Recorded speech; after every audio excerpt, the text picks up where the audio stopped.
байцгаана уу эрхэм сонсогчдоо.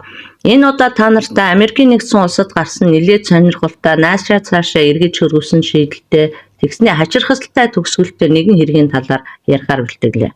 2013 оны хаврын нэгэн шөнө Америкийн нэгдсэн улсын айрамд алд хааж байгаад тэтгэврт гарсан хурандаа Ральф Волт шүн дунд гинт цэртэл нэгэн хачирхалтай эр эхнэрийнх нь толгойн тушаа сууж байхыг харсан дорол ямар ч эргэлзээгүйгээр түүнийг бууга гарган шууд буудсан байна. Халдлага үйлдэж орж ирсэн нөгөө эр тэр дороо буудуулсны улмаас том өрөөрөө амь тэмцэн зүгтэж орсон бөгөөд Ральф түүний хойноос очоод 2 дахин буудгаад өрөөний галд өөхөдгийн унсан. Гэтэл хэрэг гарсны маргааш нь цагдаа нар бол тэрхүү халдлага үйлдсэн гэх хүн огт танихгүй хүн биш байсан болохыг мэдэж авсан байдаг. Ральф Волт өөрийн 4 дахь залуухан эхнэр Джонна Флоресын хамт Брэндон Флоридагийн Клара Драйв гэх байшиндаа бол амьдардаг байсан. Өөрөө бол тэнд 20 гаруй жил амьдарсан байдаг. Америкийн нэгдсэн улсын айрамд алд хааж байгаа тэтгэвртэй гарсан дэд турандаа байсан болохоор Вьетнамын дайнд оролцож эр зоргоороо бусдаасаа шалгарч олон одон медаль авч хүндлэгдэж явснаас гадна цэргийн хамгийн хүндтэй шагнал бол одон болох мөнгөн одонгоор шагнуулж явжээ. Гэвч тэрээр тэтгэвртэй гарсныхаа дараа Стетсоны их сургуулийн хуулийн коллежийг хөнгөлөгчөөр сурч төгссөн бөгөөд нэлээд хэдэн үйлчлүүлэгчтэй амжилттай тусалж чадсан гавьяатай нэгэн байлаа. Гэвч яг тэрхүү хэрэг гардаг хавар бол хуульч мэргэжлэр ажиллаж байсан 70 настай Ральфийн эрүүл мэндэд нэлээд асуудал гарч ирсэн байна. Джон Ральф хоёр урд нь хөршүүд байсан бөгөөд 3 дугаар сарын 10-нд бол тэд хурмаа хийж Джон хажуугийнх нь байшинд байсан Ральфийн гэрлүү нүүж ирсэн байдаг. Үнэн хэрэгтээ тэр шөнө бол Ральф нойрноосоо сэрээд галтгооныхоо өрөөнөөс ус уух гэж байтал том өрөөнөөс нь хүмүүсийн ярилцах чимээ гарч байсан. Очоод харсан чинь эхнэрийнх нь толгоон хэсэгт нөгөө эрэхтэй сууж байсныг олж харсан байна. Тэгэнгүүтээ шууд унтлагын өрөө рүүгээ хариж ороод 38 Смит Виссон буугаа авч буцаж ирээд нөгөө эрийг бол 3 удаа буудаж хүнөөсөн байна. 911-т дуудлага өгсөн байна л да. Тэгээд цагдаагийн диспетчер биднийг очтол чи тэр хүнийг аврах арга хэмжээ авч бай гэж хэлэхэд бол тэр мэдээж үүнийг бол хүсээгүйгээр барахгүй би түүнийг өгсөн гэдэгт итгэлтэй байна гэж хэлсэн байдаг. Түүний гарт амь өргөцсөн эр хэн болох нь маргааш нь тогтоогдсон ч гэсэн Ральф бол түүнээс уучлалт гуйхыг огт хүсээгүй. Тэр бол харь танихгүй хүн биш харин эхнэр Джоногийнх нь найз бас нэг газар хамт ажиллаж байсан ажлын хамтрагч 32 настай Олтер Конли гэдэг залуу байсан. Конли Джоногийн гэрийн нэг найз хамтрагч нь болж үлдэхээс өмнө бас бүсгүй хуучин найз залуу байсан юм байна л да. Конли урд нь жижиг сажиг гэмт хэрэгт орооцолж байсан боловч хизээч хүчрхийлүүлдэж байгаагүй бас ядал эдэлж байгаагүй юм байна. Харин Джоннотой найз залуу ажлын хамтрагч энгийн андууд гээд олон жилийн турш холбоотой байж ирсэн байна л да. Ральф бол залуу эр Конлитой хэд хэдэн удаа уулзаж ярилцж байсан бөгөөд огт танихгүй хүмүүс бол биш байсан. Тэдний хурмыг болохоос 2-7 хоногийн өмнө Джон Ральфийн гэрлүү нүүж ороход Конли тэдэнтэй ярилцаад Клара Драйв дах Джонногийн байшинг хүсэлж суух болсон байна. Джон Конли хоёр бас хаяа нэг хэрэлдэж муудалцдаг байсан бөгөөд Джон нэг удаа муудалцах үеэрээ Конли залуу руу буудж байсныг улмаас өхлийн аюултай галт зэвсгээр бусд руу халдсан хэрэгээр ял эдэлж байжээ. Тэдний муудсан шалтгаан нь болохоор Конлиг удаадараа байрнаасаа гар гэхэд гарахгүй байснаас болсон гэж тайлбарласан байдаг. Тэр үеэр Ральф шоронд ирж ирээдүйн эхнэрээ өмгөөсөн бөгөөд түүнээс хойш өөртөө хамт үлдээж гэж гуйсан байна. Үүний үр дүнд Джонногийн хэргийг хэрэгсэхгүй болгож чадсан байдаг.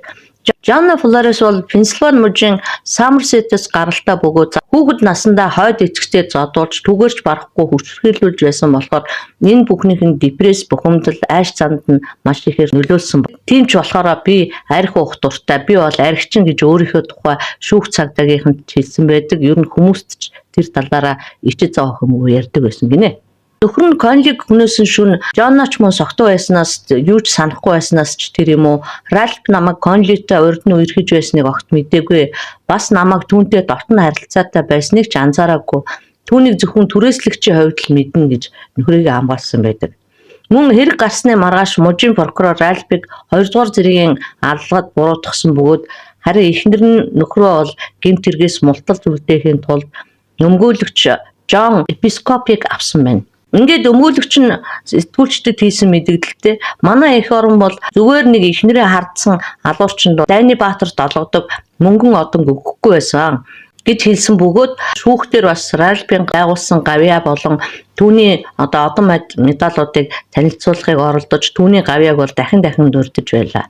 Энэ нь бол нэг талаараа ч бас амжилттай болж илаа. Харин Ральф бол том өрөөндөө орж ирсэн халдагчийг бууцсандаа 911 дуудахтаа ч тэр шүүхтэрч тэр ямар ч сэтгэл хөдлөл үзүүлээгүй. Өөрийнхөө зөв гэдэгт бол итгэлтэй байсан мэтэл байсан. Мөн тэрээр дайны үеэр дайсныхаа 150 орчим дайсныг устгасандаа шууд бусаар хариуцлага хүлээсэн гэж мэдгдсээр байсан байна. Ингээд айрамд маш өндөр карьертэй байсан Ахмад Дайчныг шүүхийнхэнд шудраг усаар өргөдүүлэхийг хүсэж тангарахтны шүүхийн шүүгчдийг буулгаж авахыг бол өмгөөлөгч нь маш ихээр хүсэж байсан. Мөн өмгөөлөгчийн гаргасан Ральфийн эрүүл мэндээс шалтгаалan гадуур даалтанд гаргаж өгөөч гэсэн хүсэлтийг бол шүүхийнхэн зөвшөөрөөгүй байна. Түүнийг 3 сарын турш хорж хэргийг нь судалж байлаа. 3 сарын дараа түүний шүүх хурал бол 3 хоног үргэлжилсэн бөгөөд хэргийн прокурор хэлэхдээ Ральф бол хартай токсик нөхөр байсан бөгөөд аллагын уур хилэнгээс болж үлдсэн. Ральф бол бэлгийн сулралтай байсан бөгөөд хөгшин эрийн наслсан насны талд ч хүрэхээргүй залуу эрд маш их атаархдаг байсан гэж мэдэгдсэн байдаг. Эхнэр Жон шүүх хурал дээр хэлэхдээ би бага насндаа авсан бэлгийн хүчирхийлэл болон сэтгэл зүйн дарамтнаасаа болоод нөхөртөөгөө дотн харилцаанд байнга орох сэтгэл зүйн чадамжгүй байсан бөгөөд нөгөө талаар тэр үед нөхөр маань бол коньяк ууж ухаанаа алдсан учраас коньяк буудснаа ч мэдэхгүй байсан гэж нөхрийгөө өмгөөлсөн байна. Ральф мөн шүүх хурал дээр хэлэхдээ би дахин ийм нөхцөл байдалтай тулгар бол түрүүчийн гаргасан үйлдэлээ давтгал байсан. Тэр миний эхнэрт өөрийгөө хүлээн зөвшөөрөхийг хүчлэн тулгаж байсан учраас би түүнийг буудсан. Нөхцөл байдлыг харуул тэр намайг алах байсан гарцаагүй гэснээс гадна залуу эр Конлигийн гэр бүлийнхнээс уучлалт гуйж харамслаа илэрхийлж байсан мөртлөө Конлиг бол би дураагүй гэж хэлсэн бөгөөд Уолтер Конли харанхуй шин айлын гэрт орж ирээд ёс бус сандлага гаргах нь хувь хүн болоод гэр бүлийг доромжилсан доромжил гэж анхны шүүгчдэд хандаж хэлж ирсэн байна. Ингээд сүүлийн өдрийн хурал нь бол 2 цагч хүрэхгүй хуралдсны эцэст Ральф Уолтыг гин буруугүй гэж үзэж сулсан байна. Тэрээр шүүхээс гарангуутаа эхнэрээ тэрэн хоёулаа үнсэлдэж байсан бөгөөд эхнэр Жон нь бид хоёр 3 сарын турш гар гараасаа ч барилцаж чадахгүй байсны эцэст үнэн мөнийг оллоо. Миний нөхөр одоо эрхчлөөтэй армийн байдгаараа хашгирч орилсоор машиндаа суугаад явцгаасан байдаг. Тэрээр бас нөхөр маань намайг 100% уучилдаг. Энэ бол бид бие биедээ итгэдгийг харуулж байгаа юм аа. Бид энэ бүхнийг даван туулж чадсан. Цаашдаа юу ч учирсан даван туулах болно гэж сэтгүүлчдэд хэлсэн бөгөөд тэдний тэрвэрлдэн үнсэлдэж байгаа зургийг бол сэтгүүлчид түлхүү харуулахыг зорж байх шиг санагдсан. Уолтер Конлигийн гэр бүлийнхний хувьд мэдээж энэ хүн бол баяр хөөр болох зүйл биш шүү дээ. Тэдэнд бол мэдээж гомдолтой л байгаа. 70 настай Ральф болон түүний эхнэр Жон нарыг Клара Драйвт байх гэртээ ирэхэд нь бол гэрийнх нь гадаа маш олон хүмүүс цугласан байсан бөгөөд тэд бол одоо Ральфийн одон медалуудыг гаргаж тэдэнд үзүүлэхээр дэлгэж тавьсан байлаа. Тэрээр одоо цугласан хүмүүст хэлэхдээ миний 20 жил зүтгэсэн үүрэг бол ард түмнээ хамгаалж харин тэдний эсрэг байгаа хүмүүсийн шудраг ус үйлдэлийг таслан зогсоох явдал байсан. Тэр шүн одоо болсон явдал ч гэсэн Вьетнамын дайнтай харьцуулбал жижиг зүйл байсан ч гэсэн би бол эхнэрээ гэр бүлээ хамгаалж чадсан. Тиймээс энэ нь бол бараг утга нэг гэсэн утгатай зүйлийг хэлсэн байдаг. Тэгээ 2019 оны 9 сарын 16-нд Уолтер Конлиг нас барснаас 6 жилийн дараа 77 настай болсон Ральф 911-т бас нэг дуудлага өгсөн бөгөөд нөгөө л Клара Драйвт гэргийн хаягаа хэлсэн байдаг. Тэгтээ тэр бол хэлэхдээ миний эхнэр нас орчихсан юм шиг байна. Ямар нэг хариу үйлдэл үзүүлэхгүй дуурахгүй байна гэж хэлсэн бөгөөд гэрт чи юу болсон юм бэ гэж диспетчерийг лавруулахад мэдгүй би орондоо унтаж байсан. Харин эхнэр маань буудан дээр унтаж байсан. Би өрөөнөөсөө гарч ирээд түүнтэй ярих гэхэд түүний нүдэн нээлттэй тэгсэн мөртлөө хариу үг хэлэхгүй байсан. Би түүнийг амьсгаатай байна гэж бодохгүй байна хэмээн мэдүүлж байлаа. Цагдаа нарын хэргийн газар очиход байшингийн гадаах байдал нь хуучин янзантай байсан ч гэсэн тэднийг ороход гэрийнхэн 4-1 хүн явах зай байсан бөгөөд тамхины утаа, архины шил, нохоон басанд бохирдсон үнэр танар гэж авах юм байхгүй маш муухай орчин өгдсөн байдаг. Зочны өрөөнд нас барсан Жonna Flores байсан бөгөөд Ральф цагдаад анх дуудлага өгөхдөө Жонногийн хөл шагаанд нь цус хуралдчихсан буудан дээр нас барсан байсан гэж хэлсэн боловч үнэн эрэгтэй бол тийм байгаагүй. Цагдаа нар Ральфаас танаа гэртээ ямар нэг буу байгаа юу гэж асуухад бол Ральф хариуд нь манад ямар ч буу байхгүй би буу хэрэглэдэггүй гэж хэлсэн боловч цагдаа нарын нэгжлэгийн үеэр Винтоп болон Конли гүнөхтэй ашигласан 38 Смит гэх хоёр буу олдсон бөгөөд нэг нь 5 сумтай нөгөө нь 1 сумтай байсан. Үнэн эрэхтэй 6 жилийн өмнө Конлиг хөнөөхөд ашигласан яг тэр буунд Жонно бол хөнөөгдсөн байсан байна. Жонногийн хүн цагдаа нарт хэлэхдээ Ральф тэр хоёрыг бол байнга арх уудаг байсан бөгөөд тэр өдөрч согтуу байсан гэж цагдаагийнханд гэрчилжээ. Жонног нас барахаас 1 жилийн гаруй өмнө Ральф түүнийг эртэн төгжиж хориод удаан хугацааны дуршгүй гарын хөлдөөсөн бөгөөд нэг удаа уурлаад тэр төмөр арамтай жаз авч шийдсэний улмаас төлөхийн шилбэг огтолж исэн байна. Тэр үед цагдаад Жонно гомдол мэдүүлсэн боловч сарын дараа прокурорууд бол хэргийг нь хэрэгсэхгүй болсон байсан. Ральф бол Жонногийн тухай хүмүүст Жонно намайг унтаж явахд алж магадгүй гэж айдаг болсон. Би маш ихээр имиж байна гэж хүмүүст болоо эргэн тойрныхондоо ярьдаг байсан бөгөөд харин Жонно бол хизээч тийм оролдлого хийж байгаагүй гэдэг. Жонно анх Конлигийн аллагын дараа Ральфыг суллагдахад бид хоёр бүхнийг даван туулах болно. Би нөхрөө үргэлж хамгаалах болно гэх мэтээр ярьж байсан да. Тэр эмэгтэйч бол энэхүү үгэндээ хүрсэн байжээ. Хуршууд нь бол Ральфийн талаар ярихдаа Ральф бол альц камерын өвчтөй болт гэж онцлогдсон тухай түүний нуруу, хөл, зүрх, уушиг, элэг бүүр нь өвддөг болсон.